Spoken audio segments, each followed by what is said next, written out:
Hey everyone, welcome back for another deep dive. Today we're going to be exploring a trend that's really changing the way people think about work and success. It's the company of one, right? You got it. We got some excerpts sent in from this book, Company of One, by Paul Jarvis. It's got all these stories and insights, and I'm really excited to just dive into it with you. What do you think? Well, I think what's interesting about this company of one idea is that it goes beyond just like freelancing or having a small business. Yeah, I was thinking that too. It's like a long-term strategy, right? Like Uh, it's deliberate. People are choosing to stay small on purpose, and they're prioritizing stability, simplicity, independence, and even resilience. right. And it's about creating a work life that actually matches what you want, like what's important to you. Exactly. I thought the examples in the book were really interesting, like the one about Tom, the cartoonist. Oh yeah, Tom. He has a successful animation studio. Cartoon, And yeah. get this, it's run right out of his backyard. I know, right? It sounds so idyllic, like drawing cartoons with his daughters, sunshine. But it seems like there's got to be more to it than that. Oh, absolutely. Tom's story is a perfect example of how being lean can actually make you more adaptable and resilient. I see. And those are things you really need if you're going to be a successful company of one. Okay, so it's not just about working in your pajamas. Right, exactly. It's actually a strategic choice that helps him be better at what he does. It gives him an edge. Yeah, that's really cool. It is. There was another example that really stood out to me. Sean, who founded Psychotactics. Oh, yeah. I love Sean's story. He teaches marketing and psychology.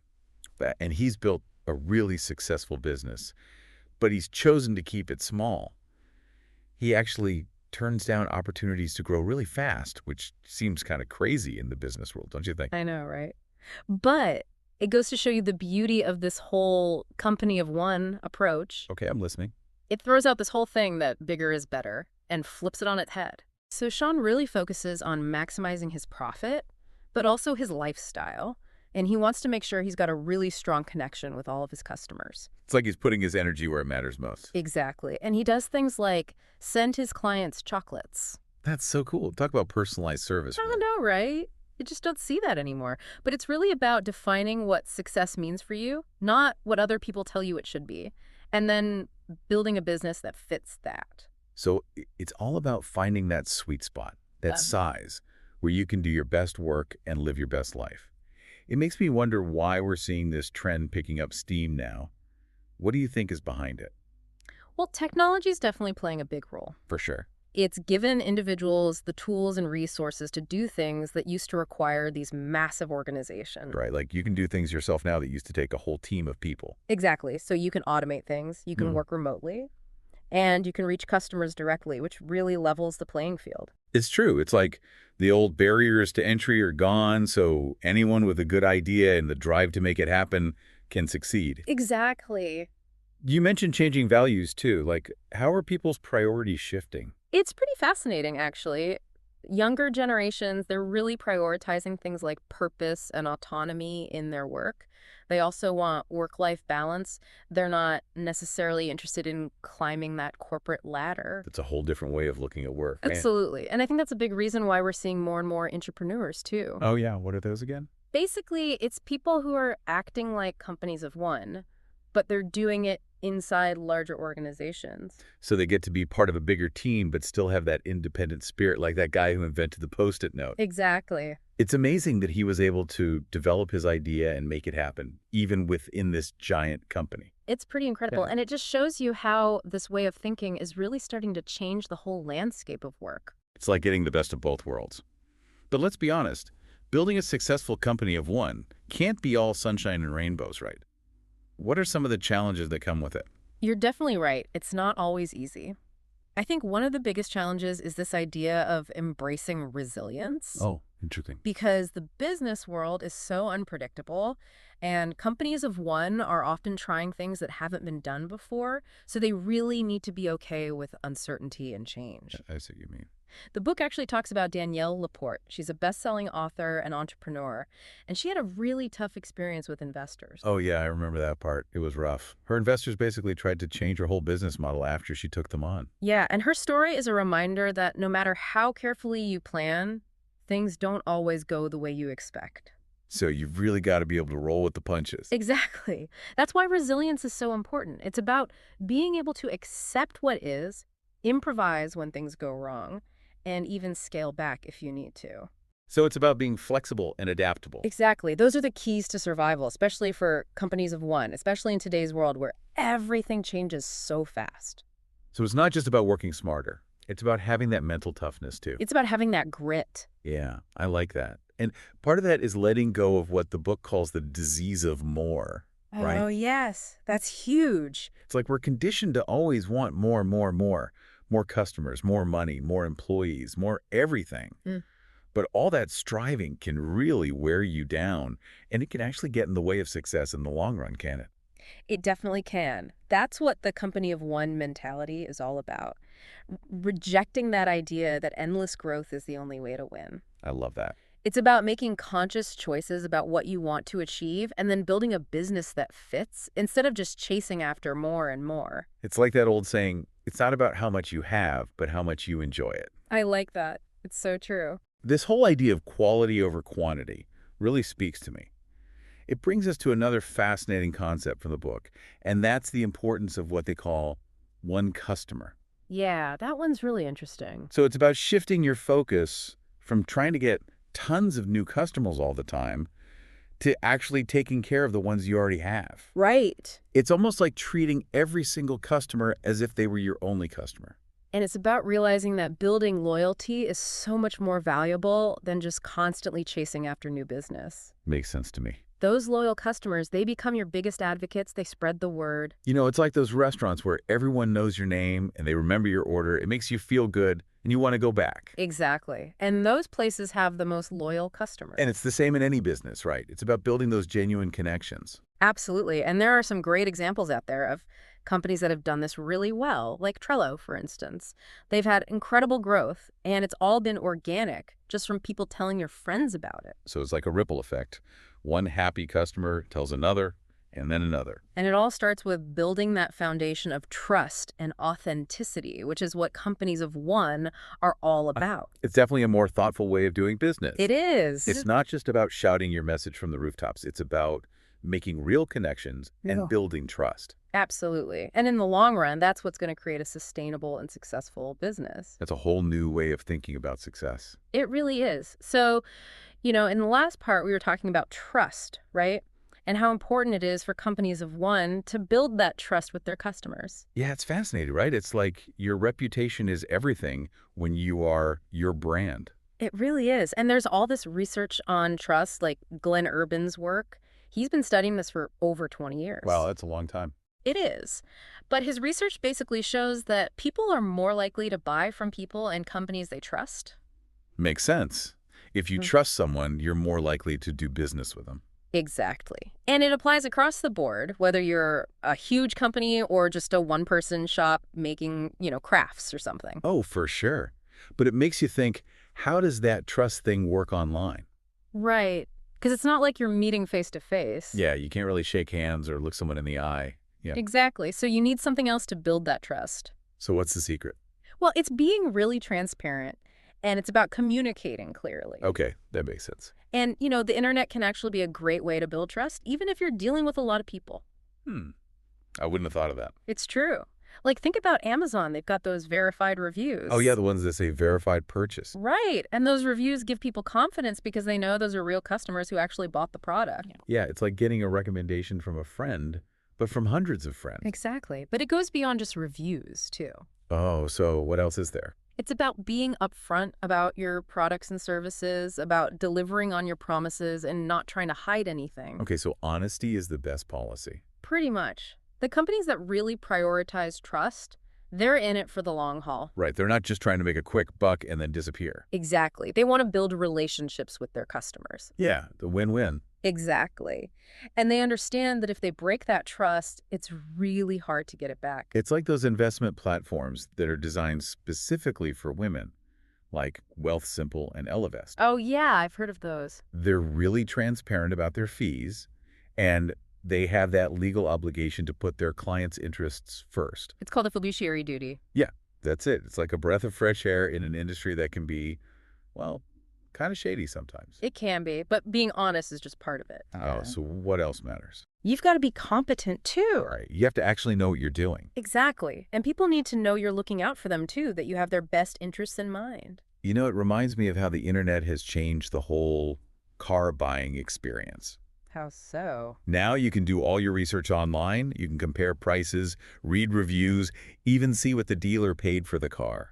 Wow, that's amazing. It really takes the pressure off, right? It does. You don't have to deal with those pushy salespeople who are trying to pressure you into a bad deal. It's like information is power. It really is. And companies are having to adapt. Like, think about airlines with all their hidden fees. Ugh, I know. It's so frustrating. Right.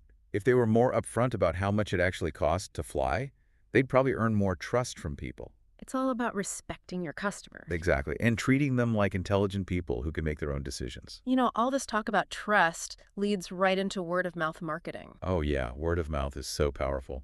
It's the best kind of marketing there is, right? Because it's coming from people you trust. Right. It's like your friend telling you about a great new restaurant or something. Exactly. And companies of one have a real advantage when it comes to word of mouth. I can see that. If you have a great experience with a company of one, you're more likely to tell your friends about it. Because you're not just recommending a product, you're recommending a person. That's a good point. It's like you're sharing a discovery and you want to support someone you feel a connection with. I do that all the time, like with my favorite local businesses. Me too. And because companies of one are so focused on those personal relationships, they're naturally building a network of people who are happy to spread the word. It's like a ripple effect, but with trust instead of water. It is. And it's so effective. Like Trello, for example. They've grown like crazy, and it's almost all been word of mouth. It's amazing what you can accomplish when you build a product people love and recommend to their friends. But it's not just about the product, right? It's about the whole brand. Oh, yeah. What you're saying about personality. Exactly. You have to infuse your brand with your own personality, your values, your passions. So people can connect with you on a deeper level. Exactly. And that makes you stand out. Especially in a world where so many brands feel kind of generic and interchangeable. It's true. So let your personality shine through. Let people see the real you. I like that. Be yourself. But building those relationships takes work, right? You've got to put in the effort. Yeah, it's about consistent communication and being willing to engage with your audience. And that's where segmentation comes in, right? You Oh. mentioned that earlier. Oh, yeah. Segmentation is so important. It's about figuring out who your ideal customers are, the people who are most likely to love what you do. Right, because you can't be everything to everyone. Exactly. So you focus on the people who really resonate with your brand, and you tailor your message to them. Makes sense. How do you do that, though? Well, email marketing is a great tool for that. Oh, yeah, email's like the old standby, but it still works. Yeah, it does. And you can get really specific with it, like sending different emails to different groups of people based on their interests or what they've bought from you before. That's smart. So it's not about sending the same message to everyone. It's about being more personal. Exactly. It's about building trust and nurturing those relationships. It reminds me of Chris Brogan. He's so good at that. Oh, yeah. Chris is amazing. He's always sharing great content, promoting other people, and just being a really positive presence online. He really understands how to build trust and goodwill. And it's paid off for him. He's got this huge, loyal following. But we can't forget that trust is fragile, too. Oh, yeah, it's easy to break. Especially online, where things can go viral so fast. We've seen it happen with so many companies. It's true. One wrong move, and you can lose everything you've built. Like what happened with Daiya, the plant-based food company. Oh, yeah. What was that about again? They got bought by this big corporation that does animal testing. Oh, wow. That's a tough one. I know. A lot of their customers felt really betrayed, even though Daiya's products were still the same. Yeah, it makes sense. People do business with you because they believe in you. Right. It's about more than just the product. Exactly. It's about your values. And if you compromise your values, people are going to notice. They'll vote with their wallets. They will. So it all comes back to authenticity. Being true to yourself. Exactly. And being transparent and accountable. And in today's world, your personal life and your business life are kind of intertwined, aren't they? They really are. People are watching everything you do. It's like you're always on stage. That's a good way to put it. So you've got to be mindful of how you're presenting yourself online. Right. Your actions have to match your words. Exactly. It's all about building a brand that reflects who you really are. Not some fake persona. It's got to be the real you. Right. And that's what people connect with. It's what makes you memorable. In a world full of brands that all look and sound the same. So be human. Let your personality shine through. That's the key. All right, so we've talked a lot about trust and personality and building relationships. Yeah, that's the foundation of any successful company of one. Right. But let's shift gears a bit and talk about the practical side of things. Okay, I'm ready. What do we need to know? So the book talks a lot about launching quickly and being willing to change based on feedback. Yeah, I remember that. But why is that so important? Well, the longer you wait to launch, the more time you waste. Right. You get caught up in planning and overthinking everything. It's like analysis paralysis. Exactly. And you miss out on all these valuable lessons you learn from actually putting your idea out there and seeing what happens. I think Reid Hoffman said something like, if you're not embarrassed by the first version of your product, you launched too late. That's a good one. It's about embracing imperfection. Because your first try is never going to be perfect. Never. So get it out there, see what works, what doesn't, and then make changes based on what you learn. I love that. It's so practical. It is. Like, think about Groupon. Remember how they started? Weren't they just a simple website? Yeah, it was super basic with deals that they typed up manually. It wasn't fancy, but it worked. It did, and it allowed them to test their idea and make money while they were still figuring things out. That's a great example. And there's Pebble, the smartwatch company. Oh, yeah. They launched a Kickstarter campaign with just a video. There wasn't even a real product yet. Nope. But people loved the idea, and they raised millions of dollars. Wow, that's amazing. It is. And, you don't have to be a tech genius to do this stuff anymore. Well, that's good news. It is. There are so many tools out there now that make it easy to launch a business, even if you don't know how to code. It's true. Like, you could build a website in a few hours.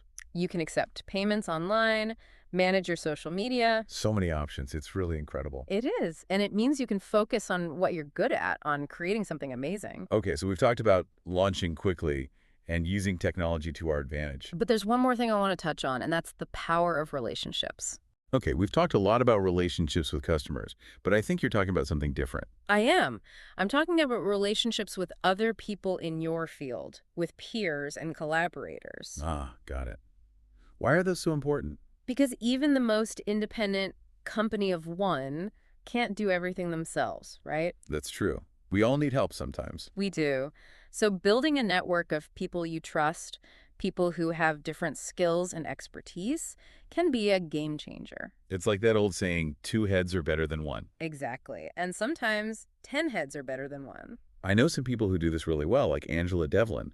She runs a consulting firm that specializes in disaster recovery. Oh, interesting. What does she do? She's built this network of experts in different fields so she can offer her clients a really comprehensive set of services. It's like a virtual team of companies of one. It is. It's amazing. They can compete with these big companies without having to actually be a big company. It's a brilliant model, and it shows the power of collaboration. It's about recognizing that we're stronger together. We are. And building a strong network starts with being helpful and generous. Oh, yeah. Giving back to the community. Exactly. Yeah. Sharing your knowledge, making connections, promoting other people's work. Paying it forward. Yeah.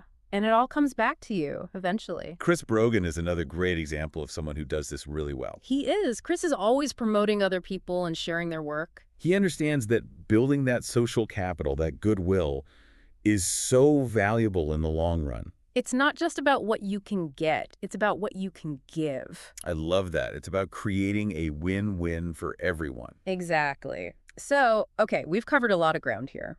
We've talked about launching quickly, using technology, the power of relationships. All important stuff. But for someone who's listening to this and thinking, this is awesome, I want to start my own company of one, what's the first step? Yeah. Where do you even begin? It all starts with your why. You've got to figure out what motivates you, what you're passionate about, what your skills are, what your values are. So it's like a soul-searching mission. It is. But once you know your why, you can start brainstorming business ideas. Okay, so you need to have a clear vision of what you want to achieve. Exactly. And then you can start thinking about what you enjoy doing, what you're good at, and what people are actually willing to pay for. Right, because you have to make money too. Of course. But don't be afraid to experiment, to try different things. It's all about that iterative process, right? Trying things out and seeing what works. Exactly. And don't be afraid to ask for help. There are so many resources out there for entrepreneurs.